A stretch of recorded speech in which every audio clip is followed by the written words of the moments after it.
Hello, how are you. आज हम graphs की बात करेंगे, टी फंक्शंस के। 11th क्लास का टॉपिक है।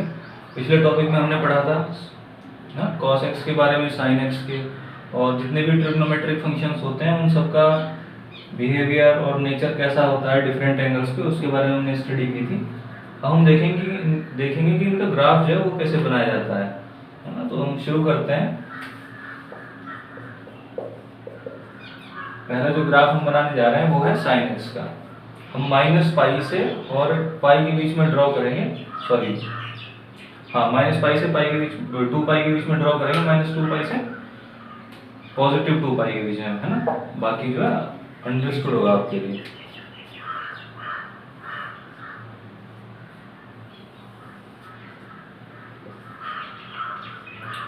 ये मेरी एक्स एक्सिस हो गई, ये हो गई वाई एक्सिस। ये मैं यूज कर रहा हूँ एक्स एक्सिस है ना एक्स के लिए, और वाई एक्सिस में यूज कर रहा हूँ इस फंक्शन के लिए F X equal to sine X के लिए। ठीक, अच्छा, जिन एंगल्स पे मुझे ये ग्राफ, जो एंगल्स है ना जो मुझे ग्राफ बनाने में हेल्प करेंगे वो कौन कौन से हैं? 0, उसके बाद यहाँ पे नेचर हमें पता है π/2, फिर यहाँ पे पता है पाई, फिर यहाँ पता है, फिर यहाँ पता है। तो इस तरीके से जो एंगल हेल्प करने वाले हैं ग्राफ बनाने के लिए वो है 0, उसके बाद π/2, उसके बाद पाई, यहाँ पे होता है 3π/2, और फिर यहाँ पे होता है 2π। ठीक, क्लॉकवाइज रोटेशन की बात करें तो -π/2, -पाई, -3π/2, -2π। हम फिलहाल अपने ग्राफ को इस एंगल से और इस एंगल के बीच में ही बना रहे हैं, मतलब अब पॉजिटिव कंप्लीट रेवोल्यूशन और एक पॉजिटिव कंप्लीट रेवोल्यूशन मतलब एंटी क्लॉकवाइज, और दूसरा निगेटिव कंप्लीट रेवोल्यूशन मतलब ये क्लॉकवाइज। तो इस साइन एक्स की बात करते हैं। साइन एक्स क्या है? हमारा वाई कोऑर्डिनेट, इधर देखो वाई कोऑर्डिनेट, और जब एंगल 0 होगा तो साइन एक्स है 0। एंगल हुआ π/2 तो साइन एक्स हो गया 1।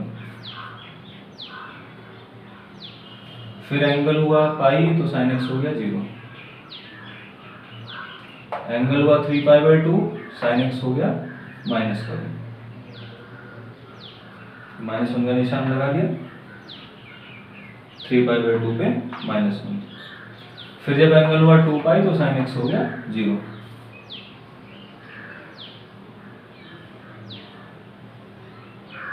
कुछ इस तरीके का बना। अच्छा, इधर के लिए बात करते हैं क्लॉकवाइज रोटेशन।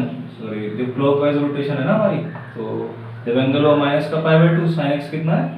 -1। -π/2 पे साइन एक्स की वैल्यू -1। फिर -पाई पे 0,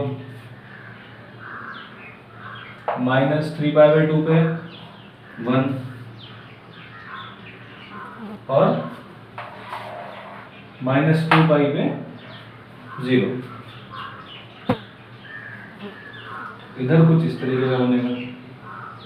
ठीक है, आगे जब इसको बनाओगे ग्राफ को, तो एनालाइज करोगे कि ये जो है ग्राफ, ये इस तरीके से एक जैसे एसी वेव का करंट होता है, एसी करंट की वेव होती है, उसी तरीके से ग्राफ अपने आप को इधर और इधर एक्सटेंड करेगा। जो मैक्सिमम वैल्यू अटेन करेगा ग्राफ में वो कितनी है? 1, और जो मिनिमम वैल्यू अटेन करेगा वो कितनी है?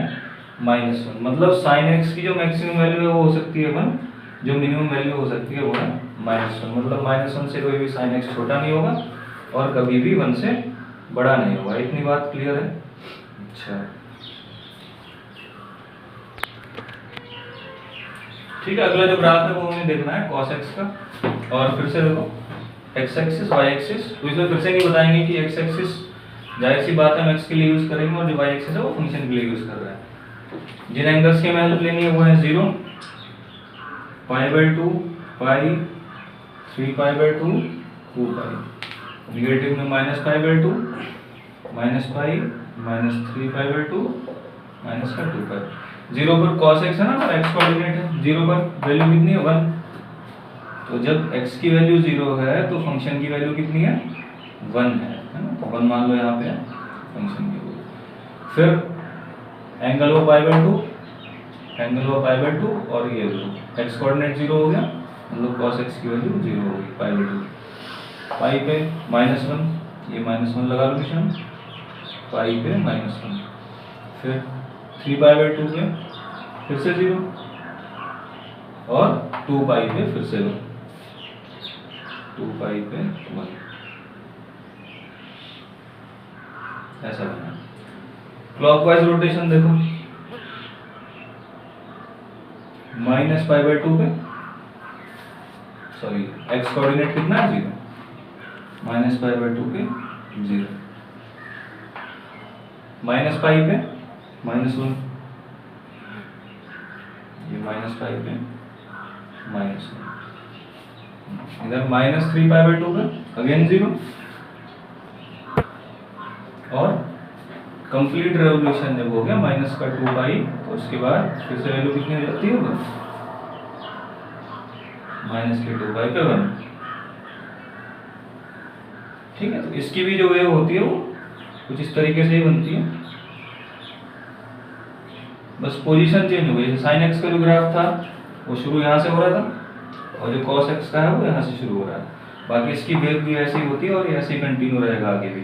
इसकी भी खास बात यह है कि मैक्सिमम वैल्यू जो अटेन की है वो है 1, और जो मिनिमम वैल्यू अटेन की है वो है -1। मतलब इस फंक्शन की रेंज है, जो रेंज की बात करी जाए तो -1, 1 का क्लोज इंटरवल है।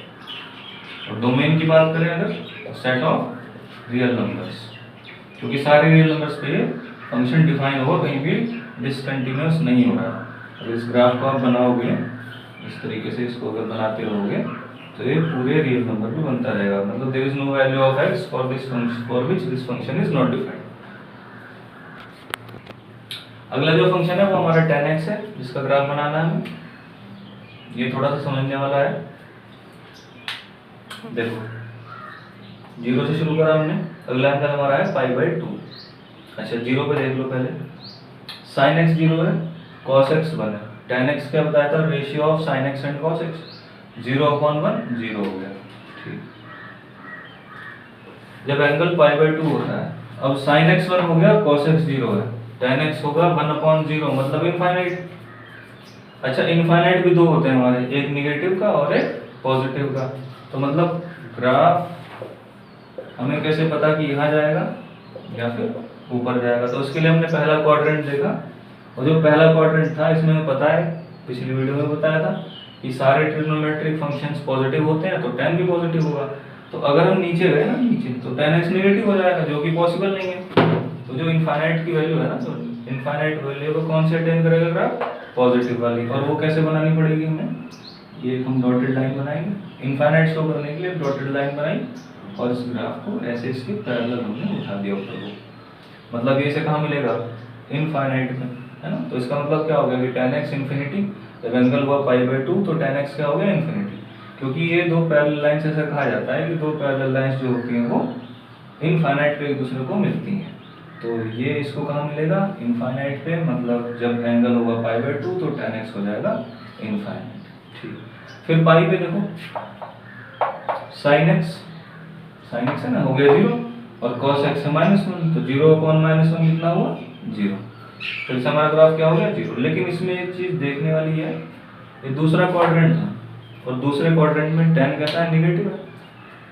अब निगेटिव है tan, हमें आना है 0 पे, कहाँ से, इनफाइनाइट से। तो अगर हम ऊपर से आएंगे ना यहाँ से, तो सारी वैल्यूज कैसी होंगी, पॉजिटिव, जो कि पॉसिबल नहीं है। तो इनफाइनाइट से 0 पे तो आना है, लेकिन किधर से आएंगे, इस वाले इनफाइनाइट से आएंगे। क्यों आएंगे इस वाले से, क्योंकि इस वाले क्वाड्रेंट में tan x नेगेटिव है। ठीक, 3π/2 पे देख लो, sin x -1, cos x 0, -1/0, not defined, infinite. ठीक है। अच्छा तीसरे क्वाड्रेंट में tan x पॉजिटिव, फिर ऐसे ही कर देंगे। आ जाओ फिर 2π, sin x 0, cos x 1, तो tan x फिर 0 हो गया। लेकिन चौथे क्वाड्रेंट में tan x नेगेटिव है, तो हम कहाँ से आएंगे, नीचे वाले इनफाइनाइट से आएंगे, क्योंकि अगर ऊपर से आए तो tan x की सारी वैल्यूज कैसी होंगी, पॉजिटिव होंगी। और एक ग्राफ ऐसे चलता रहेगा आगे।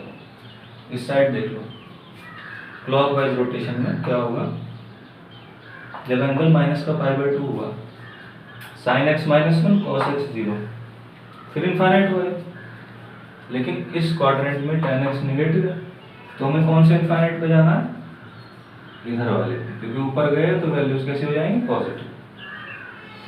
अब देखो -π पे क्या होगा भाई, ये -π, sin x 0 cos x -1, 0/-1 is 0, मतलब tan x की वैल्यू 0 हो गई। और इस क्वाड्रेंट में tan कैसा है, पॉजिटिव है। 0 पे आना है, कहाँ से, इनफाइनाइट पे, इनफाइनाइट से 0 पे आना है, और वैल्यूज कैसी चाहिए, पॉजिटिव, तो ऊपर वाले से आएंगे। ठीक, और -3π/2 यहाँ पे, sin x1 cos x 0 1/0 is infinite. अच्छा, और इस क्वाड्रेंट में कैसा है, tan x नेगेटिव है, किस वाले इनफाइनाइट पे जाएंगे, नीचे वाले पे। फिर कंप्लीट क्लॉकवाइज रोटेशन के बाद 0/1 मतलब sin x cos x again 0। और इस वाले क्वाड्रेंट में तो सभी पॉजिटिव होते हैं, तो tan x भी पॉजिटिव होगा, तो जो ग्राफ होगा वो इस तरीके से। ठीक है।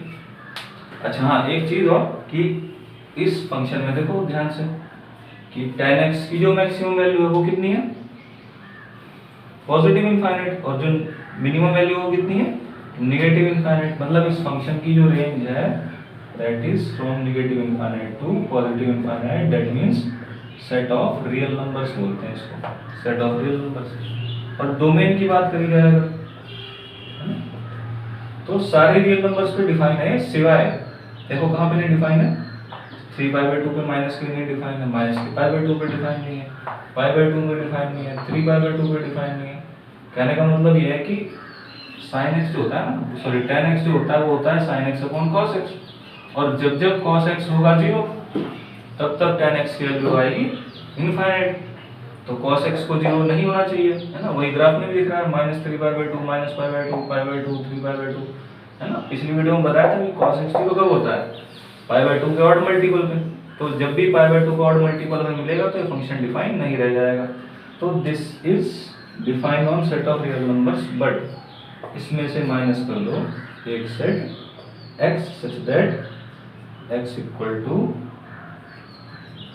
Odd multiple of π/2 where n belongs to set of integers. ये थोड़ा सा फंक्शन पढ़ना पड़ेगा इसको समझने के लिए। फिलहाल ऐसे समझो कि सारे रियल नंबर्स पे डिफाइन था, सिवाय इसको छोड़ के π/2 के ऑड मल्टीपल्स को छोड़ के। ठीक है, अगला जो फंक्शन है वो है cos x, और cos x is reciprocal of sin x, ये सबको पता है। ठीक है, इसी के हिसाब से हम sin x के हिसाब से इसका cos x का ग्राफ बना देंगे। तो जब एंगल 0 है हमारा तो sin x 0 है, cos x होगा इसका रेसिप्रोकल, तो 0 का रेसिप्रोकल कितना हो गया, इनफाइनाइट। मतलब जब एंगल होगा 0 तो cos x कितना होगा, इनफाइनाइट। कैसे शो करेंगे इनफाइनाइट हम, एक पैरेलल लाइन लाएंगे, इसके पैरेलल y एक्सिस के। क्यों, कि जब एंगल होगा 0 तो cos x कितना है, इनफाइनाइट, मतलब इसको कहाँ मिलेगा, एक्सिस को इनफाइनाइट पे, इसीलिए पैरेलल लाइन का मतलब समझ में आ गया होगा। ठीक है, फिर अब देखो वो तो पैरेलल लाइन है, लेकिन जब एंगल हुआ π/2 तो sin x हो गया 1, और 1 का रेसिप्रोकल 1 ही होगा, यहाँ मान लो 1 है, तो π/2 पे इसकी वैल्यू कितनी हो जाती है, 1 हो जाती है। ठीक, फिर देखो पाई पे sin x कितना हो गया, 0, रेसिप्रोकल, फिर इनफाइनाइट। और इस क्वाड्रेंट में sin x कैसा होता है, पॉजिटिव होता है। ये डॉटेड लाइन बनाई और यहाँ इसके पैरेलल। ठीक, फिर देखो इसको यहाँ पे आओ, एंगल हुआ जब 3π/2, जब एंगल 3π/2 हुआ तो sin x -1 है, इसका रेसिप्रोकल माइनस का 1 ही रहेगा। मतलब 3π/2 पे वैल्यू कितनी है, -1 है। लेकिन इस क्वाड्रेंट में cos x कैसा है, निगेटिव है, और जब इस क्वाड्रेंट में cos x निगेटिव है तो हम यहाँ से आने की जरूरत नहीं करेंगे, क्योंकि अगर हम यहाँ से आए तो पॉजिटिव वैल्यूज भी कवर हो रही हैं ग्राफ में, जो कि हमें नहीं करना है। तो हम कहाँ से आएंगे? तो इस पे -1 पे नीचे से आएंगे, जो कि इस बात का सबूत है कि तीसरे क्वाड्रेंट में, इस वाले में cosec x की वैल्यू कैसी है? निगेटिव। फिर जब 2 पाई हो गया, 2 पाई तो कैसा हो गया? cosec x, sorry sin x कैसा हो गया? 0। cosec x फिर से हो गया इनफाइनाइट, है ना। और इस क्वाड्रेंट में भी cosec x कैसा है? निगेटिव है। तो वापस इधर ही चलो, लेफ्ट में देख लो, clockwise rotation, -π/2, -π/2, sin x is -1, cosec x will also be -1, -π/2 पे कितनी है वैल्यू? -1। अच्छा, और इस वाले क्वाड्रेंट में cosec x कैसा है? निगेटिव। तो जब ये निगेटिव है तो इस वाले इनफाइनाइट से हम इसकी तरफ आएंगे, नीचे वाले से। अच्छा, -π पे क्या हो गया भाई? देखो, -π पे sin x 0, तो cosec x इनफाइनाइट, जाहिर सी बात ये बनाई लाइन। और इस क्वाड्रेंट में cosec x है निगेटिव, तो निगेटिव है तो वापस ऐसे ही चल देंगे, ठीक है। फिर देखते हैं माइनस के 3π/2 पे 1, sin x 1 तो cosec x भी 1, और इस वाले क्वाड्रेंट में cosec x कैसा होगा? पॉजिटिव होगा, पॉजिटिव का बना। और पॉजिटिव इनफाइनाइट से हमें कहाँ आना है? 1 पे आना है, और पॉजिटिव वैल्यूज कवर करते हुए आना है, तो ये इस तरीके से आएंगे, ठीक। जब रेवोल्यूशन कंप्लीट हो जाएगा पूरा ये, तो sin x कितना हो गया? 0, cosec x कैसा हो जाएगा? इनफाइनाइट। और इस वाले क्वाड्रेंट में सारे ट्रिग्नोमेट्रिक फंक्शन कैसे हैं? पॉजिटिव, तो cosec x भी पॉजिटिव हो गया। तो पॉजिटिव कब होगा? जब इधर वाले इनफाइनाइट को अप्रोच करेंगे, क्योंकि नीचे वाले इनफाइनाइट को अप्रोच करने पर नेगेटिव वैल्यूज भी कवर हो रही हैं, ठीक है। बाकी हमारे sec x और cot x का ग्राफ बचा है, तो वो आप अपने आप ट्राई करिएगा। नहीं आएगा अगर आपको तो कमेंट बॉक्स में बताइएगा, I will help you out, ठीक है। इसके बाद जो अगली चीज हमें देखनी है, मैं आपको बताना चाहता हूँ, बहुत जरूरी है, बहुत कम आएगी हमारे आगे। ग्राफ तो हमारा हो गया, ठीक है। और उनका आप ना ग्राफ से भी रिलेट करिएगा, ग्राफ से रिलेट करिए तो अच्छा समझ में आएगा।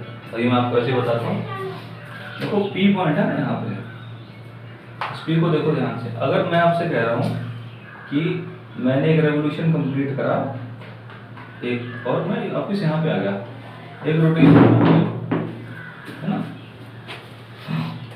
तो हुआ क्या कि मैंने एंगल में इंक्रीमेंट कर दिया। कितना इंक्रीमेंट कर दिया? 2 पाई रेडियंस का इंक्रीमेंट कर दिया। तो cos x और sin x की वैल्यू जो थी, है ना, 2 पाई एंगल्स पहले, वो फिर से वही हो गई, है ना, फिर से वही हो गई। अच्छा, अगर ऐसा ही मैं ना इधर से करूँ, रोटेशन ऐसे करूँ और फिर यहाँ पे आ जाऊँ, इसको ऐसे रोटेट करके, और फिर मैं यहाँ पे आ जाता हूँ, तो क्या होगा कि cos x और sin x की वैल्यू फिर से वही हो जाएगी। मतलब रोटेशन जो है ना, जो रेवोल्यूशन है, वो क्लॉकवाइज हो चाहे एंटी क्लॉकवाइज हो, है ना, तो वैल्यू cos x और sin x है ना, वो खुद को क्या कर लेंगे? रिपीट करेंगे। तो sin x जो है ना, अब चाहे एक हो रोटेशन, चाहे 2 हो, चाहे 10 हो, चाहे 20 हो, चाहे 1000 हो, उससे कोई मतलब ही नहीं।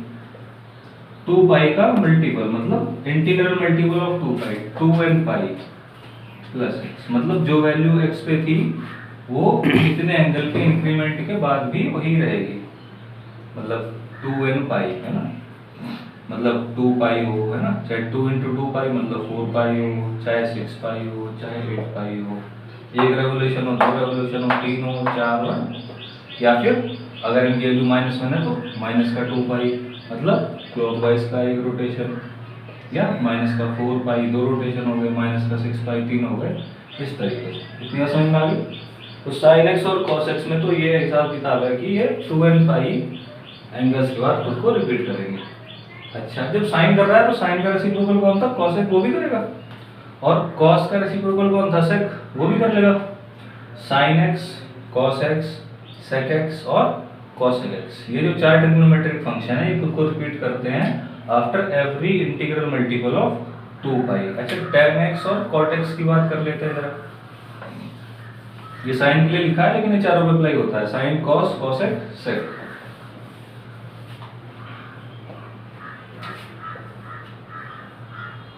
जैसे मैं कह रहा हूं कि ये कोई सर्कल है, ये ठीक है, मैंने ऐसा ही बिल्कुल ना इसका अपोजिट यहाँ पे खड़ा कर दिया, जैसा ये था इतने ही एंगल का।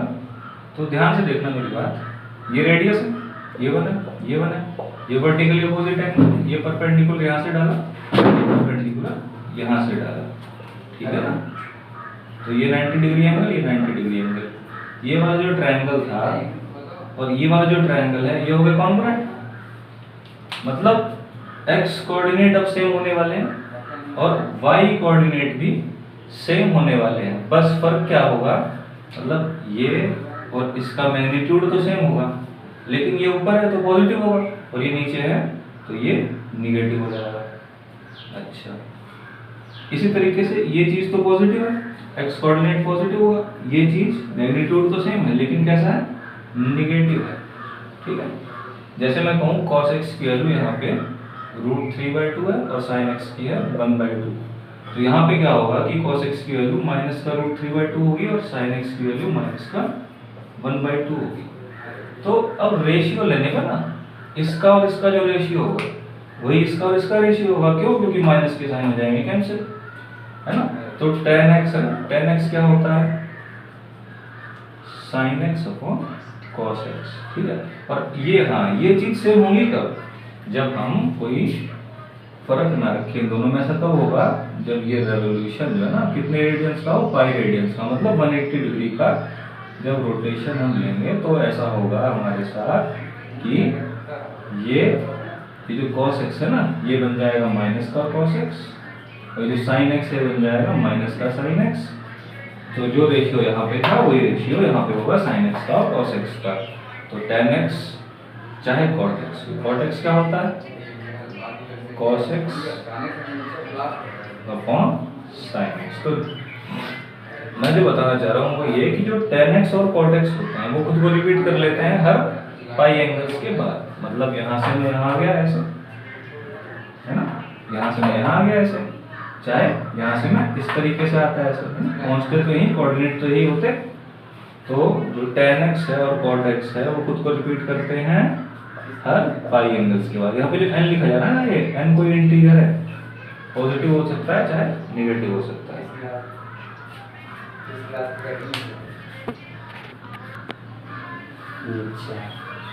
Okay class, that's all for today.